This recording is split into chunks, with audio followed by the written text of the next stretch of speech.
In our headlines on this Thursday, March 12th, here in South Korea, concerns are mounting over prospects of a prolonged conflict in the Middle East as the US and Iran engage in a fierce battle of words about who has the power to end the ongoing military confrontation. Meanwhile, South Korea will release over 22 million barrels of oil from its reserves as part of a coordinated plan with the International Energy Agency to stabilize the energy market, whose soaring prices look to raise inflationary pressure. Also, on the local front, lawmakers at the Nat'l Assembly pass a key bill effectively paving the path for South Korea's planned $350 billion investment in the U.S. as outlined in the joint fact sheet. The confrontation between the U.S. and Iran continues with no clear end in sight as the two countries pledge to push ahead with their campaign, each claiming that only it can decide the ending. Our An Sung-jin has the latest. U.S. President Donald Trump said the ongoing situation in Iran could end, quote, whenever I want. In a phone interview with Axios on Wednesday, he insisted the military campaign was going very well and that the U.S. forces were ahead of schedule. We don't want to leave early, do we? We got to finish the job, right? Over the past 11 days, our military has virtually destroyed Iran. The White House also emphasized that the operation would only end when Trump determines that the military objectives have been fully achieved. According to U.S. media outlets that cited a closed-door Senate briefing, the U.S. Department of Defense has estimated that the first 6 days of war against Iran cost more than $11.3 billion U.S. With the estimate yet to include other cost categories, the total is expected to be significantly higher. Israel, fighting alongside the U.S., stated that it will not impose a time limit on its campaign until all objectives are achieved and victory is secured. However, Iranian officials rejected the idea that Washington can unilaterally decide when the conflict ends. I have repeatedly warned Trump, you can start a war, but we will decide how it ends. Iran has reportedly rejected 2 ceasefire messages delivered through Trump's envoy. According to The Guardian, the internal consensus among Iran's leadership largely favors continuing the fight for now, with officials believing the regime can endure the conflict. The president of Iran said he held talks with the leaders of Russia and Pakistan to reaffirm Iran's commitment to regional peace and outline conditions to end the war, which include firm international guarantees to prevent future attacks. Meanwhile, Iran's Islamic Revolutionary Guard Corps has claimed responsibility for attacks on vessels attempting to pass through the Strait of Hormuz. There have also been reports of attacks on oil tankers in Iraqi waters near Basra, around 800 kilometers away from the strait. Though officials have not formally identified the attacker, initial investigations cited by Reuters suggest the tankers were struck by explosives-laden boats from Iran. At least 15 vessels in the area have been attacked since the beginning of hostilities, with Iran continuing to threaten to block all oil shipments through the waterway. The U.S. has warned of possible airstrikes on civilian ports as retaliatory measures. With the Strait of Hormuz being one of the world's most critical energy corridors, fears are mounting that global energy prices could surge if the strait remains closed. An Sung-jin, Arirang News. And here in South Korea, authorities are partaking in international efforts as well as exploring domestic options to better address the energy market implications of the violence in the Middle East. Our Park Jun-an explains. South Korea plans to release 22.46 million barrels of oil from its strategic reserves as part of a coordinated action by member countries of the International Energy Agency aimed at stabilizing global energy markets. The plan was announced on Wednesday by the Ministry of Trade, Industry and Resources shortly after the 32-member nations of the Paris-based agency unanimously agreed to carry out the largest collective oil stock release in the organization's history. In total, about 400 million barrels of oil will be made available to the market in an effort to ease supply disruptions and curb rising crude prices linked to the ongoing war involving the United States and Israel against Iran. Korea's contribution represents about 5.6% of the total to be released. The size of each country's release is calculated based on its share of overall oil consumption among IEA members. The U.S. Energy Department also issued a press release saying the administration would release 172 million barrels of oil from its reserves. Officials say the timing and detailed schedule of the coordinated release will be determined in the coming days. The decision comes as global oil markets continue to show volatility despite expectations of increased supply. Oil prices surged for a second consecutive day. On Wednesday, Brent crude rose 4.8% to around $92 per barrel on the Intercontinental Exchange in London. As of Thursday, 3:30 p.m. Korean Standard Time, it is trading at about $98.2, up 6.75% in just a few hours. WTI crude also climbed 4.6% to settle at around $87 per barrel on the New York Mercantile Exchange. And as of the same time on Thursday, it had risen to over $93, gaining more than 6.6%. As oil supply chain risks persist and oil prices continue to climb, the government announced planned market stabilization measures. The first possibility is a supplementary budget dedicated to those who are highly vulnerable to oil price hikes. If introduced, an additional budget of up to 15 to 20 trillion won, or around 10 to 13.5 billion dollars, could be allocated. The funding could be used to expand the scope of fuel tax reductions, provide oil price-linked support for low-income workers, expand energy voucher assistance, offer subsidies for the transportation industry, including trucks and buses, and support export-oriented small and medium-sized enterprises. A temporary price cap on domestic oil is another option the government will announce. According to its own guidelines, appropriate price levels that the government thinks ideal would be at 1,800 won per liter, or around $1.22. However, the price level would be reviewed every 2 weeks to reflect any changes in global oil prices. With more details to follow, Finance Minister Koo Yoon-chul said the government will mobilize all available policy tools and activate an emergency economic response system to address the situation in real time. Park Junan, Arirang News. Meanwhile, analysts at the KDI believe the unrest in the Middle East and their global market implications may weigh down on the South Korean economy. Our Yoon Jin covers their thoughts. The war in the Middle East could act as a downside risk to the South Korean economy as high external uncertainties grow surrounding a surge in oil prices that could increase upward pressure on consumer inflation. This is according to the monthly economic assessment released by the Korea Development Institute on Thursday. The KDI evaluated that trade uncertainty is also expanding due to issues surrounding the U.S. reciprocal tariffs. The KDI assessed that while the South Korean economy has seen continued strength in semiconductors and a recovery in consumption, growth in production remains modest due to a prolonged slump in the construction sector. In January, construction output continued to weaken, with the decline widening from 5.5% on-year in December to 9.7% on-year in January, which the institute says is due to delays in construction due to the real estate recession in some areas. The think tank also said that although export values remain on a favorable trajectory, led by information and communication technology products, it is not leading to higher production volumes. Semiconductor prices have surged amid strong demand, while supply remains constrained, which has led to the sharp rise in chip export values. However, manufacturing production excluding semiconductors continue to show only modest growth. Consumption, meanwhile, is seeing a gradual recovery as improved real purchasing power supports spending. The Composite Consumer Sentiment Index rose from 110.8 to 112.1 in February and remained elevated. However, this could fluctuate due to the recent surge in oil prices amid the war in the Middle East. Yoon Jin, Arirang News.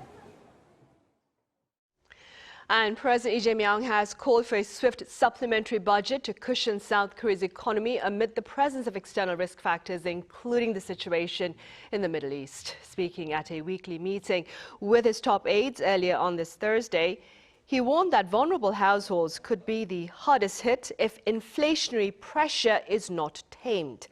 Accordingly, the president instructed his policy chief to speed up preparations for the extra budget, which normally takes 1 to 2 months. In other news, South Koreans in the Middle East continue to return home on chartered flights. According to the Foreign Ministry here, 108 passengers boarded a special Qatar Airways flight in Doha back on Wednesday, and among them were 66 South Korean nationals. The government has been assisting citizens in the region to return home safely by arranging charter flights departing from the UAE.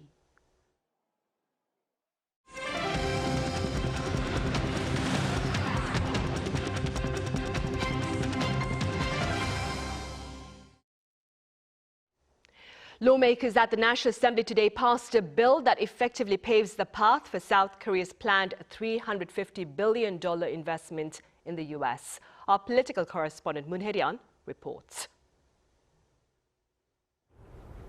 South Korea's National Assembly on Thursday passed a special bill aimed at managing the country's large-scale strategic investment in the United States. The legislation establishes the legal framework for Seoul to carry out its $350 billion investment commitment under a bilateral trade agreement with Washington. Momentum behind the bill intensified after U.S. President Donald Trump warned in January that tariffs on South Korean goods could rise back to 25% if Seoul continued delaying the legislation needed to implement the deal. Often referred to as the U.S. investment bill, the law establishes a new body tasked with overseeing the projects and coordinating the investment process.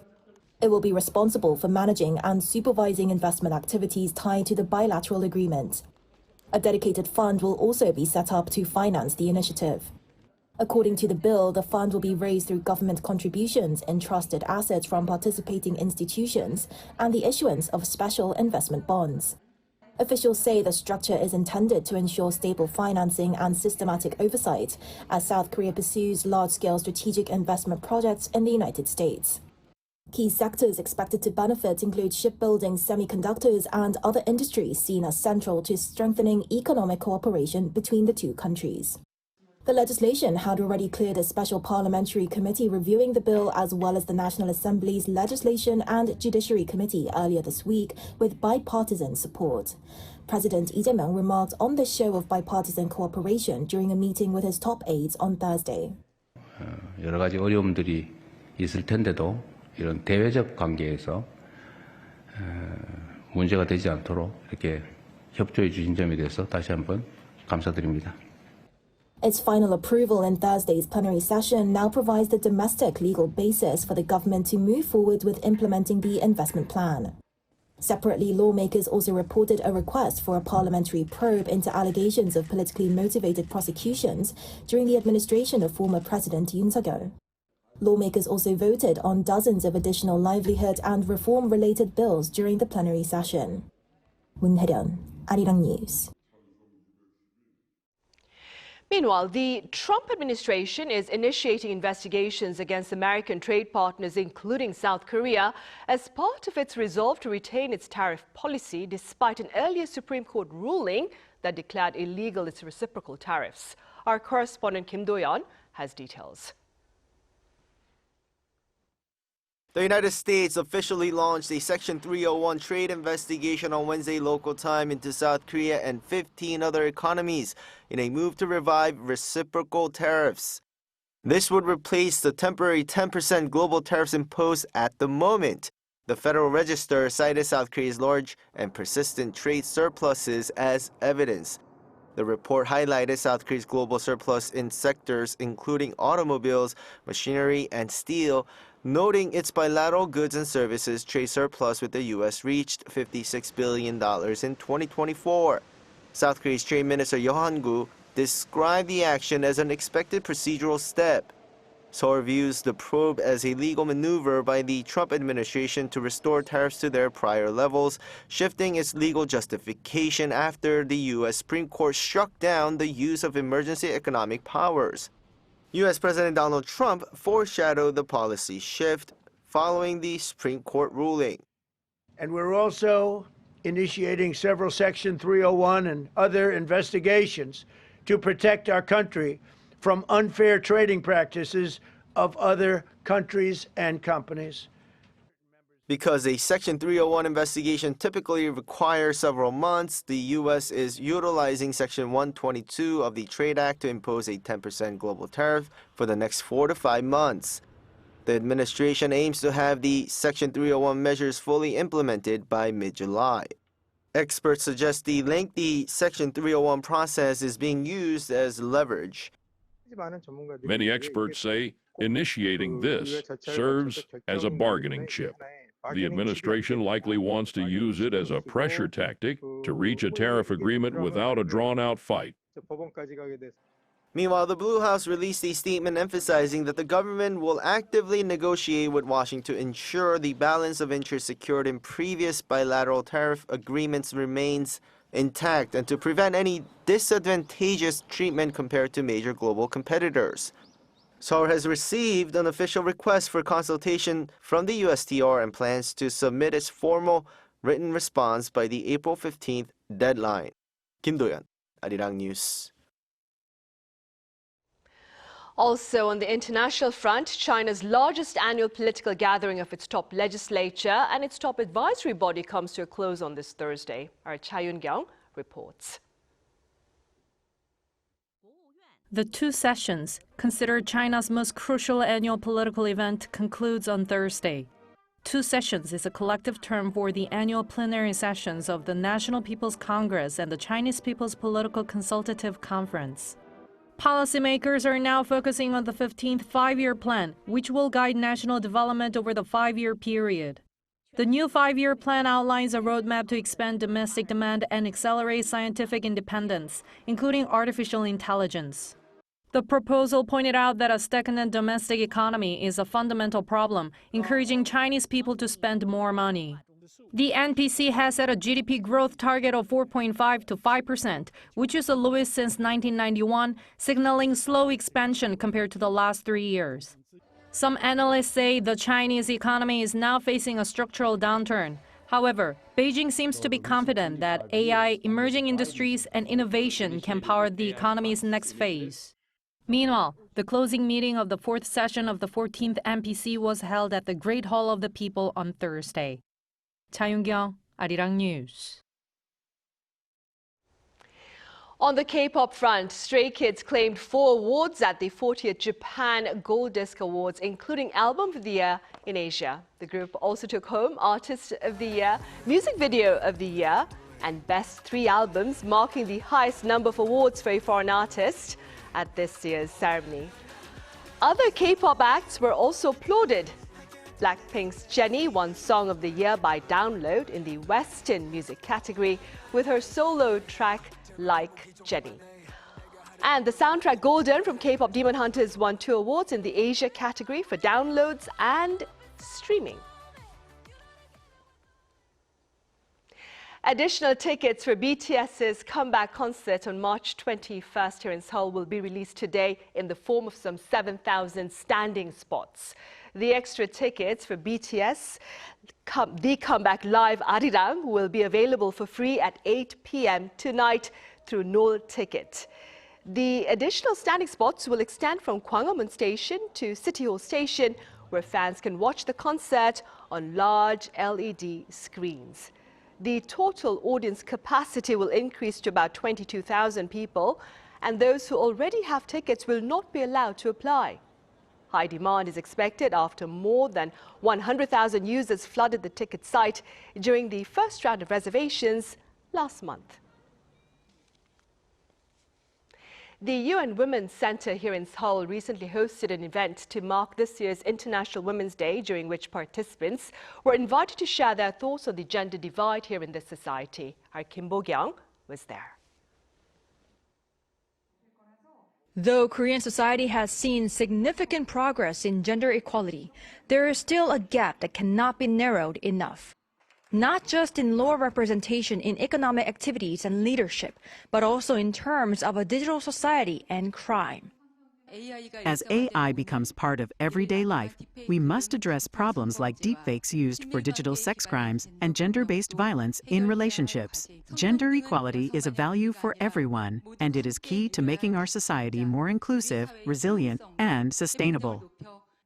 Commemorating this year's International Women's Day, the UN Women Knowledge and Partnership Center in Seoul held a ceremony, inviting pundits who have witnessed ongoing gender inequalities and are trying to overcome them. Among the speakers was a math professor who emphasized that AI learns from already unfair data, causing itself to learn discrimination against women. If different perspectives are missing when technology is designed, it can create bias. When this technology is used in hiring, healthcare, or the justice system, it can make discrimination part of the system. Women's participation in science and technology is not just about numbers. It is about fairness. Gender equality is not just a women's matter, in that gender equality lets men go beyond the traditional idea of being manly, come out of the so-called man box. The progress in equality allows men to be freed. I believe that when men accept and take part in gender equality, it can also help solve men's problems and bring them greater freedom. For men who want to move away from the patriarchy but feel confused within a strong patriarchal system, gender equality can offer a real solution and a new model of masculinity. Gender bias and discrimination still exist across many areas of society, often unconsciously. By encouraging open discussion on these issues, South Korea aims to move toward a more gender-equal society, not only for women, but for everyone. Kim Bo-kyung, Arirang News.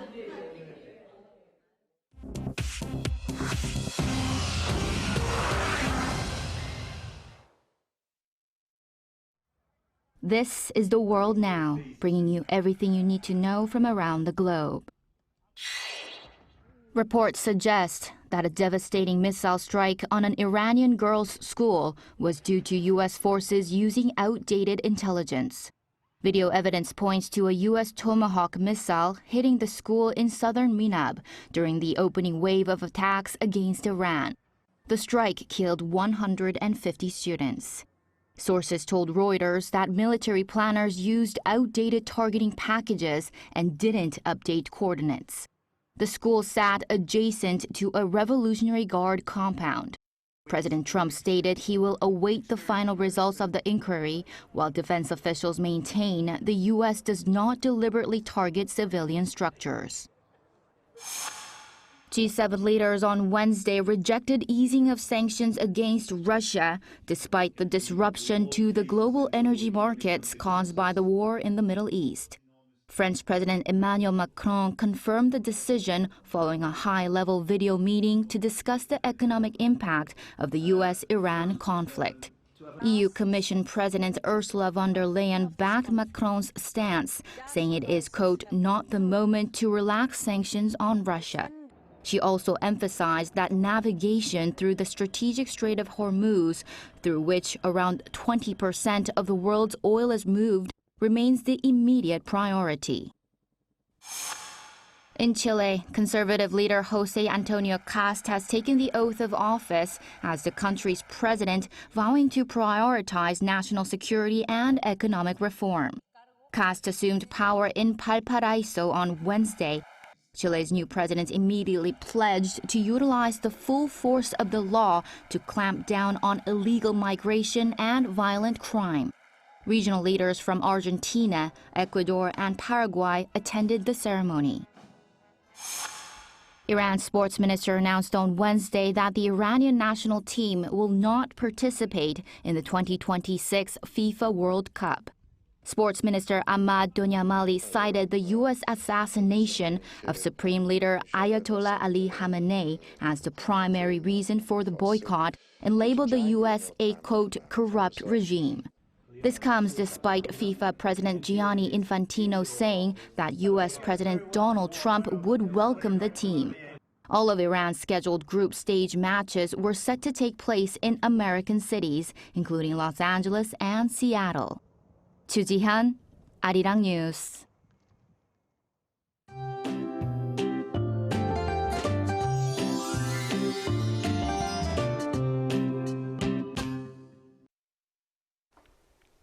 Most of the western parts of Korea had fine early spring weather under fairly sunny skies, but eastern regions had on and off rain today. There has been heavy snow in the mountainous regions of Gwanghwamun province, with a heavy snow advisory being issued, with more than 20 centimeters expected through tomorrow. And dusty air was causing headaches for many of us in the western regions. 전라남도 province and Jeju Island could see the dust levels rising in the evening, but we can expect much cleaner air tomorrow. Morning temperatures will be around 2 degrees Celsius in Seoul, Daegu, and Gwangju under sunnier skies tomorrow morning. Then by the afternoon, more clouds will be rolling in, and Seoul will get up to 12 degrees Celsius. Busan, Jeju, Daegu, Daejeon will be topping out at 11 degrees. And for the time being, early spring weather with large day to night temperature differences will continue. With that in mind, here's a look at the international weather conditions.